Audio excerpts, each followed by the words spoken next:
ম্যাথজনের পক্ষ থেকে সকলকে স্বাগত। আর স্বাগত জানিয়ে আমরা শুরু করতে চলেছি ভেক্টর বীজগণিত, এবং এই পর্বে আমরা আলোচনা করব এসএনদের বইয়ের যে অনুশীলনী আছে তার উত্তরপত্র। এর আগে আমরা ভেক্টর বীজগণিতের উপর দুটো ভিডিও আপলোড করেছি। সেখানে আমরা বেসিক কনসেপ্ট এবং সূত্র এবং অঙ্ক করার যাবতীয় মেথড আমরা আলোচনা করে দিয়েছি। তার লিঙ্ক অবশ্যই ডেসক্রিপশন বক্সে পেয়ে যাবে। তা যাই হোক, দীর্ঘায়িত করবো না, আসছি আমরা মূল পর্বে। আমরা প্রথমে আজ আলোচনা করব এমসিকিউ নিয়ে। দেখো এমসিকিউতে কি আছে, আর এমসিকিউ করার পর আমরা কিছু অতি সংক্ষিপ্ত উত্তরধর্মী যে অঙ্ক আছে সেখানেও কিছু আমরা হিন্টস দিয়ে দেবো বা কিছুটা এগিয়ে দেবো, যাতে শিক্ষার্থী বন্ধুরা নিজেরাই তোমরা সলভ করতে পারো। তাহলে আসছি আমরা মূল বিষয় নিয়ে। দেখো প্রথম যে এমসিকিউ আছে সেখানে কি বলা আছে। দেখো বলা আছে এ ভেক্টরের অভিমুখে একক ভেক্টর কি হবে। তা আমরা জানি যে কোনো ভেক্টরের অভিমুখে একক ভেক্টর কি। হ্যাঁ, তুমি ঠিক ধরেছো যে না, সেই ভেক্টর বাই তার মড, অর্থাৎ vector A by mod of vector A, এইটাই হচ্ছে এ ভেক্টরের অভিমুখে একক ভেক্টর। সেটা কোথায় আছে দেখো, সি এর দাগ। তারপর দেখো দুইয়ের দাগে কি বলা আছে, দুটি ভেক্টরের দিক বা অভিমুখ পরস্পর বিপরীত দিকে হলে তাদের সদৃশ্য ভেক্টর বলে। এটা ঠিক না, এটা অবশ্যই ভুল। তার কারণ কি, আমরা জানি সদৃশ্য ভেক্টর হতে হলে তাদের দিক অবশ্যই সেম হতে হয়। কি বললাম, যে দুটি ভেক্টর সদৃশ্য হতে গেলে অবশ্যই ভেক্টর দুটির অভিমুখ সেম হবে। তাহলে এটা যেহেতু বিপরীত, সেটা ভুল। দুটি অসদৃশ্য ভেক্টরের অভিমুখ পরস্পর বিপরীত দিকে হয়, এটা সঠিক। কারণ দুটো ভেক্টরের অভিমুখ পরস্পর বিপরীতমুখী হলে তারা দুজন অবশ্যই অসদৃশ্য। সদৃশ্য বা অসদৃশ্য ভেক্টর সমূহকে সমরেখ ভেক্টর বলে। দেখো সদৃশ্য অর্থাৎ এই যদি হয়, তাহলে এইরকম যদি হয়, তাহলে কি হচ্ছে, এই ভেক্টর আর এই ভেক্টর এদের দুজনের অভিমুখ একই আছে এবং তারা এই যে বিন্দুগুলি এটা সমরেখ। আবার উল্টোটাও হতে পারে, দেখা গেল এই আছে, এবার এটার ডিরেকশন এইদিকে, এটা এইদিকে, তাহলে কি এই বিন্দু তিনটি কিন্তু সমরেখে থাকছে। অর্থাৎ তাহলে ডিরেকশন বা দুটো ভেক্টর সদৃশ্য বা অসদৃশ্য যাই হোক না কেন, অর্থাৎ একই অভিমুখে হোক বা বিপরীত অভিমুখে হোক, আমাদের কিন্তু সমরেখের কন্ডিশন অবশ্যই স্যাটিসফাই করবে। তাহলে দুইয়ের দাগের ক্ষেত্রে 2 এবং 3 সঠিক, 2 এবং 3 সত্য। তাহলে তোমাদের অবশ্যই দুইয়ের দাগের উত্তর হবে এ। তারপরে দেখো তিনের দাগে দেখো কি আছে। তিনের দাগে বলা আছে এ সমান ও এ, ভেক্টর ও এ সমান vector small A, R vector A B সমান আছে ভেক্টর বি। তাহলে এ প্লাস বি সমান কি হবে, ভেক্টর এ প্লাস ভেক্টর বি সমান কি, এটা কিসের সমান হবে সেটা কিন্তু আমাদের নির্ণয় করতে হবে। তাহলে দেখো এ বি সমান আমরা কি জানি, ভেক্টর ও বি অর্থাৎ বি এর position vector minus vector O এ অর্থাৎ এ এর পজিশন ভেক্টর সমান ভেক্টর বি। এ তো তোমরা অবশ্যই জানো, আর না জানলে তোমরা আগের ভিডিওটা অবশ্যই দেখে নেবে। তাহলে O B plus minus vector small A, কারণ ও এ সমান স্মল এ সমান হচ্ছে বি। তাহলে অতএব ও বি সমান হচ্ছে এ প্লাস বি। তাহলে ভেক্টর এ প্লাস ভেক্টর বি সমান হচ্ছে ভেক্টর ও বি। তাহলে এখানে অবশ্যই অপশন বি, 3 অপশন হবে বি। এরপর যাবো আমরা 4 দাগে। দেখো এমসিকিউ 4 দাগে কি বলা আছে। এমসিকিউ 4 দাগে বলা আছে যে মনে করো এ ও বি বিন্দু দুটি সংযোগ রেখাংশের এ এবং বি এর এ আর বি এদের সংযোজক রেখাংশের উপর একটা সি বিন্দু, যেটা সি অবশ্যই মধ্যবিন্দু। তাহলে সি হচ্ছে মধ্যবিন্দু।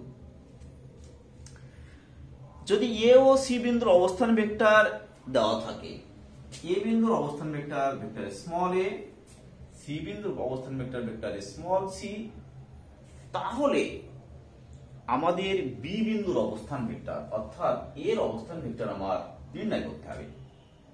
তা আমরা ধরে নিচ্ছি বি বিন্দুর অবস্থান ভেক্টর হচ্ছে ভেক্টর স্মল বি। তাহলে ভেক্টর সি সমান কি হবে? এ প্লাস বি বাই 2। তাহলে 2c সমান a প্লাস বি। তাহলে অতএব ভেক্টর বি সমান কি হবে? 2c minus a। তাহলে তোমরা আরামসে বুঝতে পারছো বা খুব সহজেই বুঝতে পারছো যে কিভাবে কিন্তু আমরা অঙ্কগুলো করে দিচ্ছি। দেখো, শুধুমাত্র সূত্রগুলো মাথায় রাখলে, হ্যাঁ, সূত্রগুলো যদি তোমরা মাথায় রাখো তাহলে দেখবে প্রতিটি অঙ্ক করতে কোনো সমস্যা হবে না। সেজন্য আবারও বলছি, তোমাদের অনুরোধ করব যে তোমরা অবশ্যই আগে কনসেপ্ট ক্লিয়ার ভিডিওগুলো দেখে আসো। দেখে আসলে কিন্তু তোমাদের এই অঙ্কগুলো করতে কোনো সমস্যা হবে না। তাহলে অবশ্যই কি হবে? 4-এর ডি, 4-এর যে ডি এর যে অপশন আছে সেইটাই কিন্তু তোমাদের উত্তর হবে। এরপর পাশের দাগ। হ্যাঁ, পাশের দাগে কি বলা আছে? যে পি ও কিউ বিন্দুর অবস্থান ভেক্টর যথাক্রমে এ ও বি হলে পি কিউ সমান কি হবে? দেখো, এই যে অঙ্কটা আছে, দেখো জাস্ট এর আগে কিন্তু আমরা একটু আলোচনা করে দিয়েছি। তাহলে কি আছে? পি বিন্দুর অবস্থান ভেক্টর আছে আমাদের এ, কিউ বিন্দুর অবস্থান ভেক্টর আছে বি। তাহলে P Q, vector P Q সমান কি হবে? তা ভেক্টর পি কিউ সমান আমরা কি জানি? আমরা জানি কিউ এর অবস্থান ভেক্টর মাইনাস হচ্ছে পি এর অবস্থান ভেক্টর। হ্যাঁ, তাহলে কিউ এর অবস্থান ভেক্টর কি? বি মাইনাস পি এর অবস্থান ভেক্টর, তাহলে পি এর অবস্থান ভেক্টর কি? এ। তাহলে বুঝতে পারছো কত সহজে কিন্তু অঙ্কগুলো চলে আসছে। খুব সহজে কিন্তু আমরা অঙ্কগুলো করতে পারছি এবং প্রত্যেকটা অঙ্ক কিন্তু বেশ ইন্টারেস্টিং। তাহলে এখানে তোমাদের অপশন কোনটা আসছে? 5-এর বি। এরপর হচ্ছে 6-এর দাগ। দেখো, এখানে এই ধারণা দিয়ে এই অঙ্কটা আছে। কি বলা আছে? এ বিন্দুর অবস্থান ভেক্টর মাইনাস বি বিন্দুর অবস্থান ভেক্টর। তাহলে দেখো তো এখানে কি করেছি, দেখো এখানে করেছি কিউ এর অবস্থান ভেক্টর মাইনাস পি এর অবস্থান ভেক্টর। দেখো, কিউ এর অবস্থান ভেক্টর মাইনাস পি এর অবস্থান ভেক্টর। তো এখানে কি বলা আছে? দেখো, 6 দেখে বলেছে এ বিন্দুর অবস্থান ভেক্টর, এ বিন্দুর অবস্থান ভেক্টর মাইনাস হচ্ছে বি বিন্দুর অবস্থান ভেক্টর। তাহলে এখানে কি হবে? B A vector B A, অর্থাৎ বি এ, অর্থাৎ তাহলে সেক্ষেত্রে কি হয়? এটার অবস্থান ভেক্টর মাইনাস এটা, সেইটাই দেখো তোমাদের দেওয়া আছে। তাহলে বুঝতে পারছো কিভাবে আমরা করলাম। তো যাই হোক, আসছি আমরা পরের অঙ্ক নিয়ে। দেখো, বলা আছে যদি আর সমান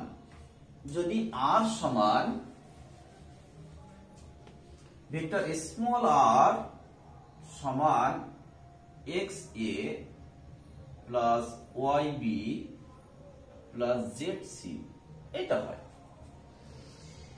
তাহলে বলছে এ ভেক্টরের অভিমুখে আর এর স্কেলার উপাংশ। তাহলে দেখো তো, আমরা এইটা জানি, কি জানি?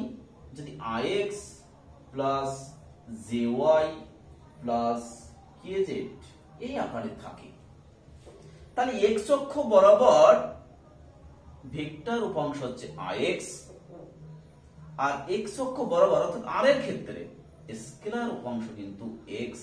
আর ভেক্টরের কি? আর ভেক্টরের এক্স অক্ষ বরাবর স্কেলার উপাংশ হচ্ছে এক্স। তাহলে এখানে দেখো, এ ভেক্টর বরাবর আর এর কি স্কেলার উপাংশ হচ্ছে এক্স, তাহলে এখানে উত্তর কিন্তু এক্স হবে।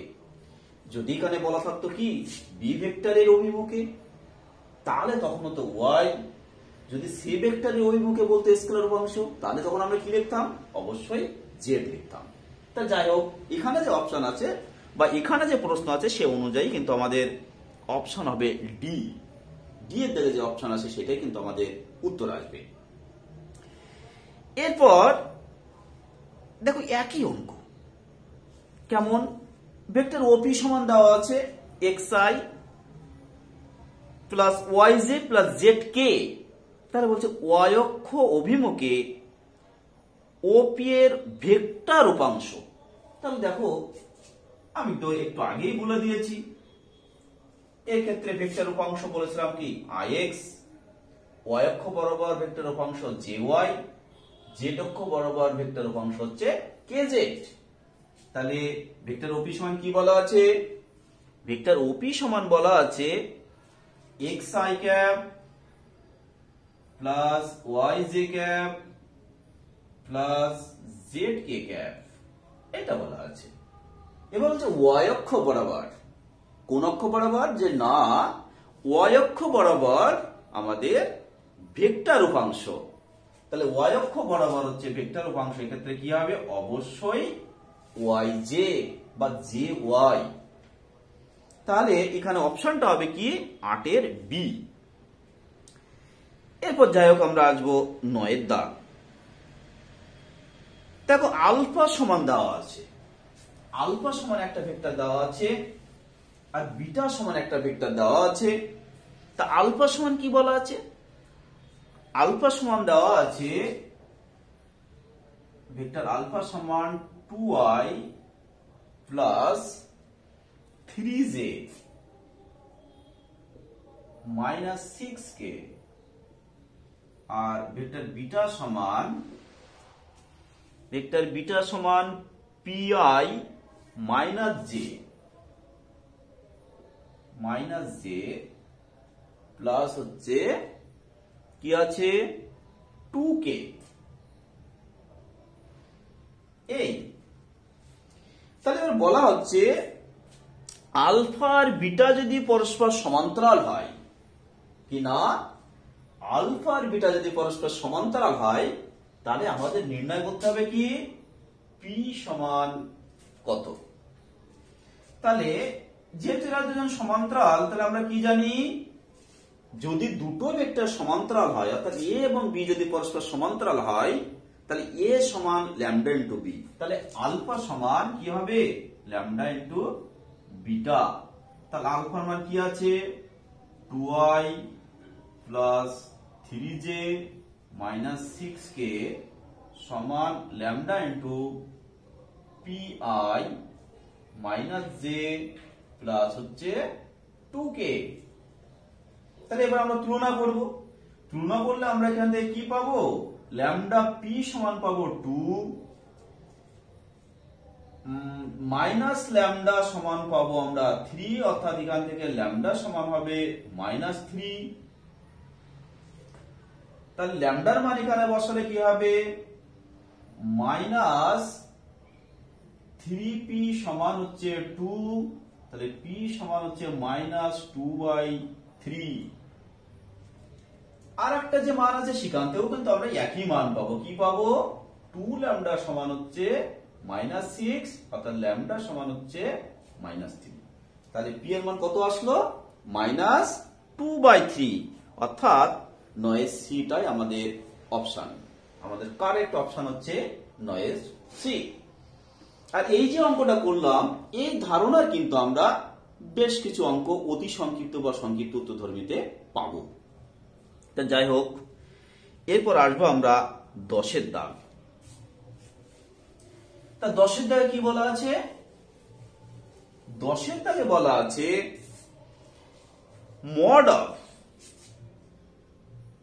এম ভেক্টর এ সমান যদি 1 হয়, তাহলে এম এর মান কি হবে? আমরা এম এর মান কি পাবো সেটা আমরা ক্যালকুলেশন করব। তাহলে মড আছে যেহেতু, আমরা কি করব? যে না, ওয়াইকে বর্গ করব। তাহলে বর্গ করলে কি হবে? এম স্কয়ার এ স্কয়ার সমান হচ্ছে 1, তাহলে এম স্কয়ার। আচ্ছা, আমরা অন্য কাজও করতে পারি, আমরা অন্যভাবে বিষয়টি বুঝিয়ে দিই, তাহলে আরো সুবিধা হবে। মডের প্রপার্টি করে দিই, তাহলে mod M into mod of vector A সমান হচ্ছে 1। এবার বড় করছি, তাহলে এটা বড় করলে M square into mod A তার হোল স্কয়ার সমান হচ্ছে 1, তাহলে এম সমান পাবো কি plus minus 1 by mod A, এটা আমরা পেয়ে যাব। তাহলে এখানে আমাদের কারেক্ট অপশন হচ্ছে বি, অর্থাৎ 10 এর বি এটাই হচ্ছে আমাদের সঠিক উত্তর। তা যাই হোক, এরপর যাব আমরা 11 দাগ। দেখো 11 দাগে কি বলা আছে, পি ভেক্টরের অবস্থান দেওয়া আছে, কিউ বিন্দুর অবস্থান দেওয়া আছে, তাহলে পি কিউ পি আমাদের বের করতে দিয়েছে। Q P vector Q P সমান কি হবে, তা তোমরা বুঝতে পারছো কিউ পি সমান কি হবে। হ্যাঁ, পি এর অবস্থান ভেক্টর মাইনাস কিউ এর অবস্থান ভেক্টর, তা ওখানে তোমাদের দুটো পজিশন ভেক্টর দেওয়া আছে বা অবস্থান ভেক্টর দেওয়া আছে। তাহলে এবার তোমরা কি করবে, পি এর অবস্থান ভেক্টর থেকে কিউ এর অবস্থান ভেক্টর বিয়োগ করে দেবে। বিয়োগ করে দিলে দেখবে তোমাদের কারেক্ট অপশন যেটা আছে সেটা অবশ্যই অবশ্যই পেয়ে যাবে, এবং সেটা কারেক্ট অপশন সম্ভবত বি আসতে পারে। এরপর খুবই গুরুত্বপূর্ণ একটা ধারণা, ডাইরেকশন কোসাইন। ডাইরেকশন কোসাইন কি করে আমরা পাবো, তো দেখো আমরা আগে কনসেপ্ট ক্লিয়ারে দেখিয়েছি, যদি এইরকম হয়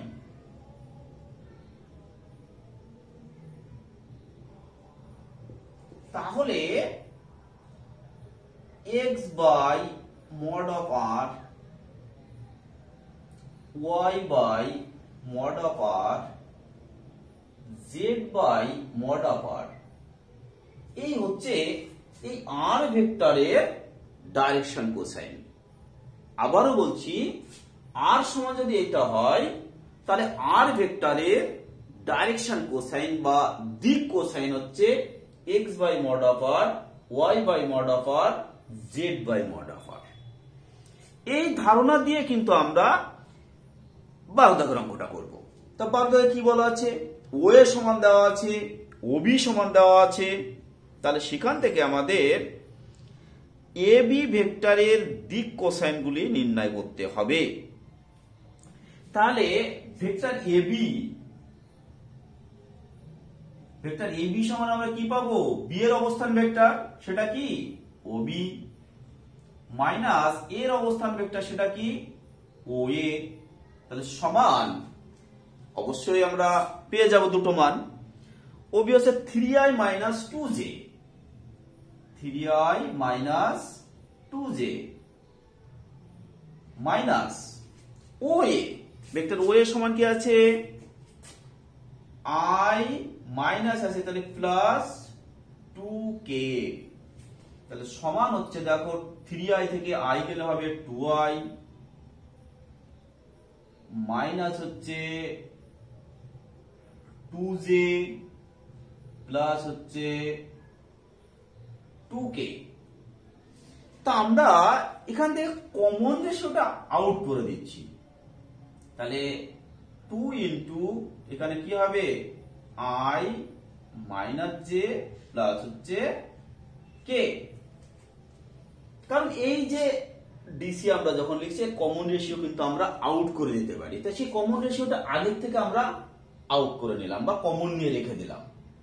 তাহলে এবার এ বি এর ডিসি কি হবে, এখানে সব কত আছে 1, তাহলে 1 বাই এইটার মড। দেখো এটা 2টাও যদি রাখতাম তাতেও কিন্তু কথা ছিল না, কারণ 2 কমন নিয়ে কিন্তু সেই লব আকার থেকে কিন্তু 2 আউট হবে, সেই জন্য আমরা 2টা নিচ্ছি না।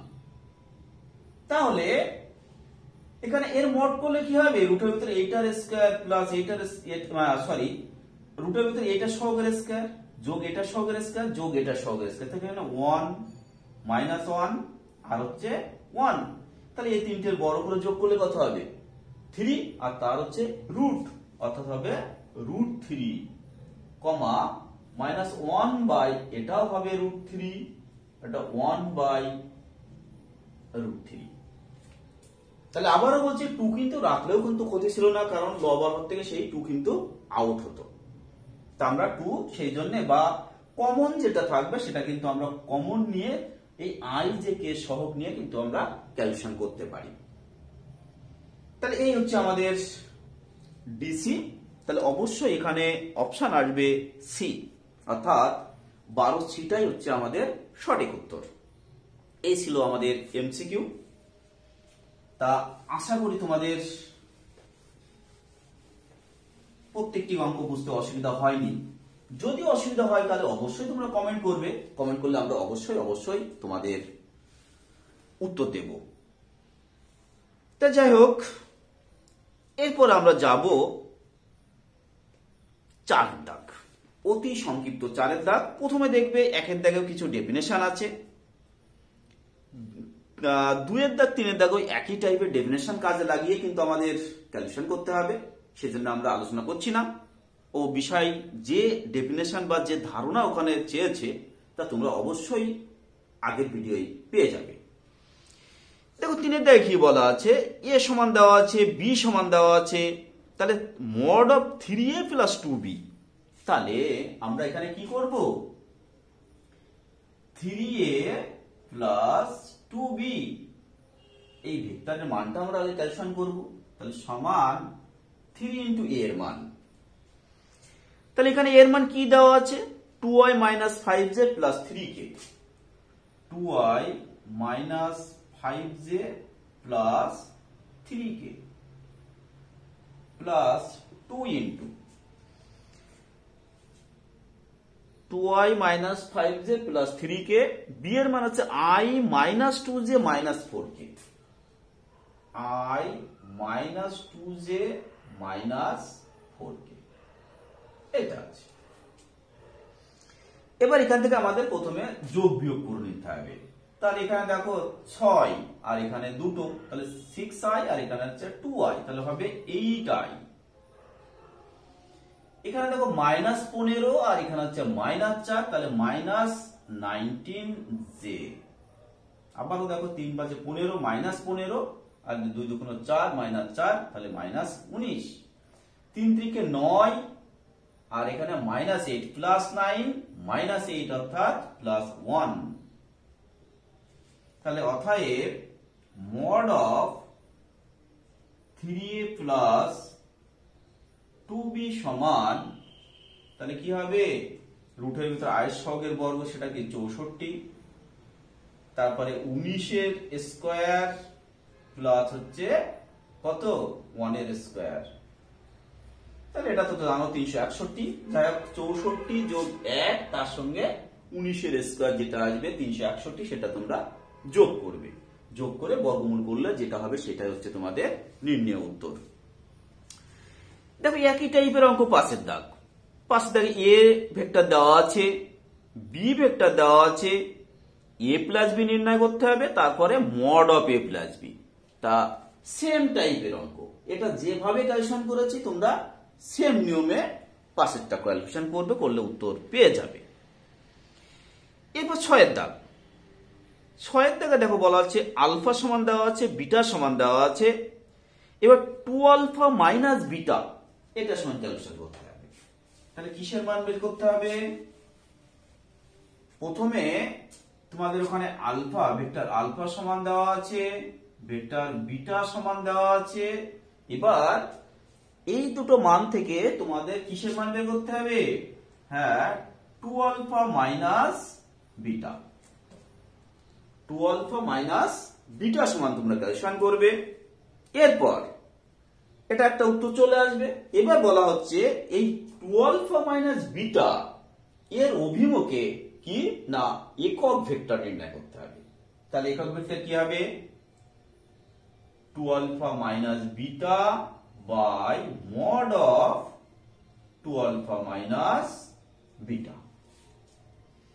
তাহলে এটার যে মান পাবে সেটাকে মড করতে হবে। তাহলে মড করার কি নিয়ম বলেছি, রুটের ভিতরে এই ভেক্টরের ক্ষেত্রে রুটের ভিতরে কি i সহগের বর্গ প্লাস j সহগের বর্গ প্লাস হচ্ছে k সহগের বর্গ। এবার ক্যালকুলেশন করলে তোমাদের উত্তর চলে আসবে। এই ছিল আমাদের 6 এর দাগ। এরপর হচ্ছে 7 এর দাগ।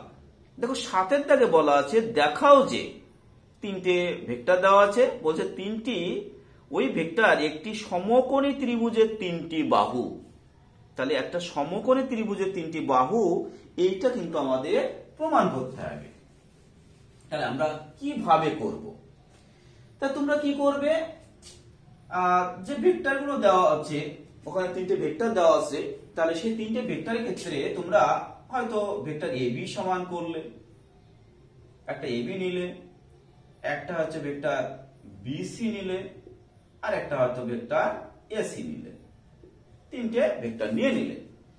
এবার এর মড বের করবে, মড অফ ভেক্টর AB সমান নির্ণয় করবে, মড অফ ভেক্টর BC সমান নির্ণয় করবে, মড অফ ভেক্টর AC সমান নির্ণয় করবে।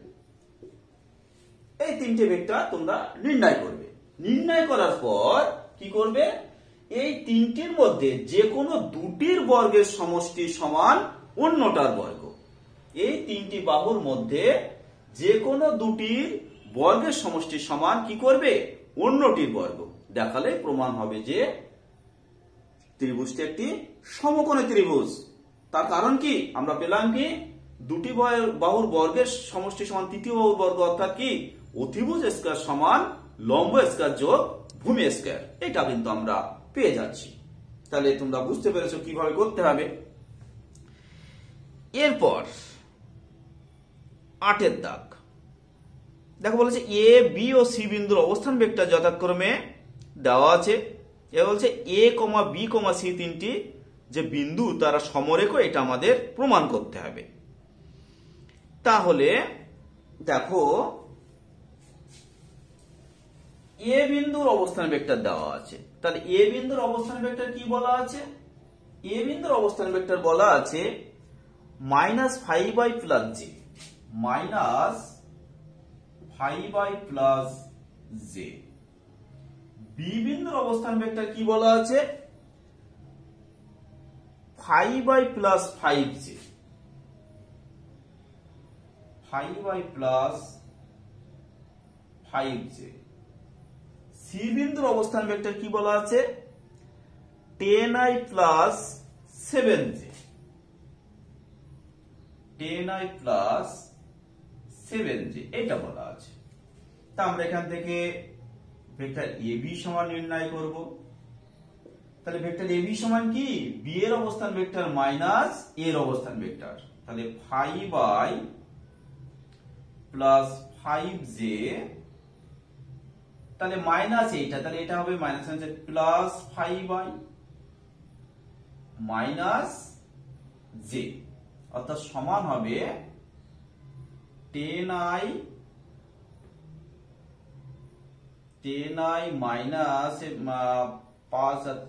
5টা থেকে একটা যাবে, অর্থাৎ 4j একটা। আবার ভেক্টর BC সমান, তাহলে সি এর অবস্থান ভেক্টর মাইনাস বি এর অবস্থান ভেক্টর। তাহলে সি এর অবস্থান ভেক্টর থেকে যদি এটা বিয়োগ করে দেয় 10i মাইনাস 5i, তাহলে হবে কি কত 5i, 7j মাইনাস 5j, অর্থাৎ হবে কত 2j। তাহলে দেখো এই যেটা পেয়েছি এখান থেকে আমরা যদি 2 কমন নিই, তাহলে হচ্ছে দেখো 5i প্লাস 2j। তা দেখো সমান কি আছে 2 ইন্টু ভেক্টর BC, অর্থাৎ কি পেলাম ভেক্টর AB সমান আমরা পেলাম 2 ইন্টু ভেক্টর BC। অর্থাৎ কি বলতে পারি এখান থেকে, অবশ্যই ABC। আবারও বলছি, যেহেতু ভেক্টর AB সমান 2 ইন্টু ভেক্টর BC, তাহলে অবশ্যই কি হবে ABC হচ্ছে সমরেখ। সেম টাইপের অঙ্ক তোমরা পারবে 9 এর দাগে। একেবারে সেম অঙ্ক হচ্ছে 9 এর দাগের অঙ্ক, তোমরা ওটা করতে পারবে। 10 এর দাগে যে অঙ্ক আছে সেটা তোমাদের 6 এর দাগ। 6 দাগ এবং 10 দাগ সেম অঙ্ক। এরপর 11 দাগ। দেখো 11 দাগে যে অঙ্ক আছে সেখানে কি বলা আছে, পি ও কিউ বিন্দুর অবস্থান ভেক্টর দেওয়া আছে। এবার পি কিউ ভেক্টরের মান ও দিক নির্ণয় করতে হবে। পি কিউ ভেক্টরের মান এবং তার দিক নির্ণয় করতে হবে। তা পি কিউ ভেক্টরের মান কি হবে? ভেক্টর পি কিউ সমান তোমরা কি জানো, position vector of Q minus position vector of P. তাহলে এটার মানও জানা আছে, এটার মানও জানা আছে, বসিয়ে যোগ বিয়োগ করলে কিন্তু তুমি ভেক্টর পি কিউ সমান পেয়ে যাচ্ছ। এবার দিক নির্ণয় করতে হবে। তা মাথায় রাখবে, সাপোজ আর সমান যদি ax plus jy plus kz হয়, তাহলে দিক বলতে এক্স অক্ষের সঙ্গে যে থিটা কোণ উৎপন্ন করে সেইটাকে আমরা বুঝি। তাহলে এক্স অক্ষের সঙ্গে যদি আলফা কোণ উৎপন্ন করে বা থিটা কোণ উৎপন্ন করে, তাহলে cos থিটা সমান হচ্ছে x by mod of r, অর্থাৎ এই ভেক্টরটার পরম মান অর্থাৎ মডুলাস মান। তারপর অর্থাৎ এখান থেকে কি পাবো, থিটা সমান cos inverse x by mod r। তাহলে সেম পদ্ধতিতে কিন্তু এটা তোমরা করবে, করলে অবশ্যই তোমাদের উত্তর কমপ্লিট হবে। এই ছিল কিন্তু আমাদের 11 দাগ। এরপর 12 দাগ। দেখো এ ও বি বিন্দুর অবস্থান ভেক্টর দেওয়া আছে, তাহলে এ বি রেখাংশের মধ্যবিন্দুর অবস্থান ভেক্টর। তাহলে মধ্যবিন্দুর অবস্থান ভেক্টর কি, ওই দুটো বিন্দুর অবস্থান ভেক্টরের যোগফল বাই 2। দুটো বিন্দুর মনে করো এ আর বি, তাহলে এদের যোগফল বাই হচ্ছে 2। মনে করো ক্যাপিটাল এ এর অবস্থান ভেক্টর এ, বি এর অবস্থান ভেক্টর বি, তাহলে তার মধ্যবিন্দুর অবস্থান ভেক্টর হলো তাদের যোগফল বাই 2, তাদের অবস্থান ভেক্টরের যোগফল বাই 2। তাহলে এটা তোমরা অবশ্যই পারবে। তা বলছে এ বি রেখাংশকে যে দুটি বিন্দুতে সমত্রিখণ্ডিত হয় তাদের অবস্থান ভেক্টর নির্ণয় করো। তাহলে সেক্ষেত্রে কি করবে, এই মনে করো এ বি, তাহলে এই যে আমি দুটো বিন্দু আমরা ডিনোট করছি, এটা মনে করো পি আর হচ্ছে এটা কিউ। তাহলে পি বিন্দুটা এ বি কে 1:2 অনুপাতে অন্তর্ভুক্ত করবে। সেই রুল কাজে লাগিয়ে তোমরা পি এর অবস্থান ভেক্টর নির্ণয় করবে। আর কিউ এর ক্ষেত্রে কি করবে, তখন হচ্ছে এই দিকে 1 আর এই দিকে হচ্ছে 2, তাহলে তখন কিউ বিন্দুর ক্ষেত্রে 2:1 অনুপাতে অন্তর্ভুক্ত করে কিউ বিন্দুর অবস্থান ভেক্টর নির্ণয় করবে। আর অনুপাতে বিভক্তের ক্ষেত্রে তোমরা নিয়ম জানো, এটার ক্ষেত্রে যখন করবো তাহলে এর সঙ্গে কার গুণ হবে, বি এর অবস্থান ভেক্টর যোগ 2 ইনটু এর অবস্থান ভেক্টর বাই হচ্ছে 1+2। এই নিয়মে করলে তুমি পি এর পাবে। আর এটার ক্ষেত্রে তখন আমাদের কি হবে, এটা 1:2 না করে হয়ে যাবে 2:1। তাহলে আশা করি তোমরা অবশ্যই করতে পারবে। এরপর যে ত্রিভুজের 3টি শীর্ষবিন্দু দেওয়া আছে, বলছে এবার তার মধ্যমা 3টি ছেদবিন্দুর অবস্থান ভেক্টর নির্ণয় করো। তা তোমরা জানো মধ্যমা 3টি যে বিন্দুতে ছেদ করে তাকে কি বলা হয়, হ্যাঁ তোমরা ঠিক ধরেছো, মধ্যমা 3টি যে বিন্দুতে ছেদ করে সেটা হচ্ছে ভর কেন্দ্র। তাহলে কি বললাম, মধ্যমা 3টি যে বিন্দুতে ছেদ করে সেই বিন্দুটা হচ্ছে ভর কেন্দ্র। আর ভর কেন্দ্রের অবস্থান ভেক্টর কি, যে 3টি শীর্ষবিন্দু দেওয়া থাকে তাদের অবস্থান ভেক্টরের যোগফল বাই 3। অর্থাৎ ক্যাপিটাল এবিসি যদি শীর্ষবিন্দু হয় এবং তাদের অবস্থান ভেক্টর যদি স্মল এবিসি হয়, এবিসি একটা ত্রিভুজ, এই এবিসি একটা ত্রিভুজ, এর অবস্থান ভেক্টর মনে করো এ, এটা মনে করো বি, এটা মনে করো সি। তাহলে এই যে ত্রিভুজ এবিসি, এই যে ভর কেন্দ্রের স্থানাঙ্ক কি হবে, a plus B plus C by 3। অর্থাৎ তোমাদের বইতে যে তিনটি অবস্থান ভেক্টর দেওয়া আছে তাদের তিনটির অবস্থান ভেক্টরের যোগফল বাই 3। তাহলে এটা করলে কিন্তু তোমরা 13 দাগ কমপ্লিট করতে পারবে। 14 দাগের অঙ্ক কিন্তু আমরা অলরেডি আলোচনা করে দিয়েছি। 15 দাগও কিন্তু আমরা আলোচনা করেছি কোথায়, যে না এমসিকিউ 12। এমসিকিউ 12 অঙ্কটাই কিন্তু এখানে 15 দাগের অঙ্ক। তাহলে আশা করি তোমাদের ভালো লাগলো, বা তোমরা অবশ্যই অবশ্যই প্রত্যেকটি অঙ্ক এখন তোমরা নিজেরা করতে পারবে। তা আমরা আজ এ পর্যন্তই রাখবো। তবে হ্যাঁ, আমাদের সঙ্গে থাকার জন্য আমার পক্ষ থেকে বা ম্যাটজনের পক্ষ থেকে অসংখ্য অসংখ্য ধন্যবাদ। পরের ভিডিওয়ে আমরা সংক্ষিপ্ত উত্তরধর্মী নিয়ে হাজির হব। তাহলে তোমাদের কাছে একান্ত একান্ত অনুরোধ, তোমরা বেশি বেশি করে লাইক শেয়ার কমেন্ট করো, এবং যারা নতুন তারা অবশ্যই সাবস্ক্রাইব করো। আর একটা বলার বিষয়, আমাদের চ্যানেলে আমরা কিন্তু প্রচুর প্রচুর ভিডিও আপলোড করেছি ক্লাস 12-এর উপর এবং পাশাপাশি 11-এর উপর। তার জন্য তোমরা অবশ্যই ডেসক্রিপশন বক্সটা ফলো করো। ফলো করলে তোমরা কিন্তু অনেক অনেক ভিডিও কিন্তু তোমরা পেয়ে যাবে। ম্যাক্সিমাম অধ্যায়ের উপরে কিন্তু কমপ্লিট সলিউশন থেকে শুরু করে কনসেপ্ট ক্লিয়ার করা আছে। তা যাই হোক, আর কথা নয়, পরের ভিডিও আবার কথা হবে। নমস্কার।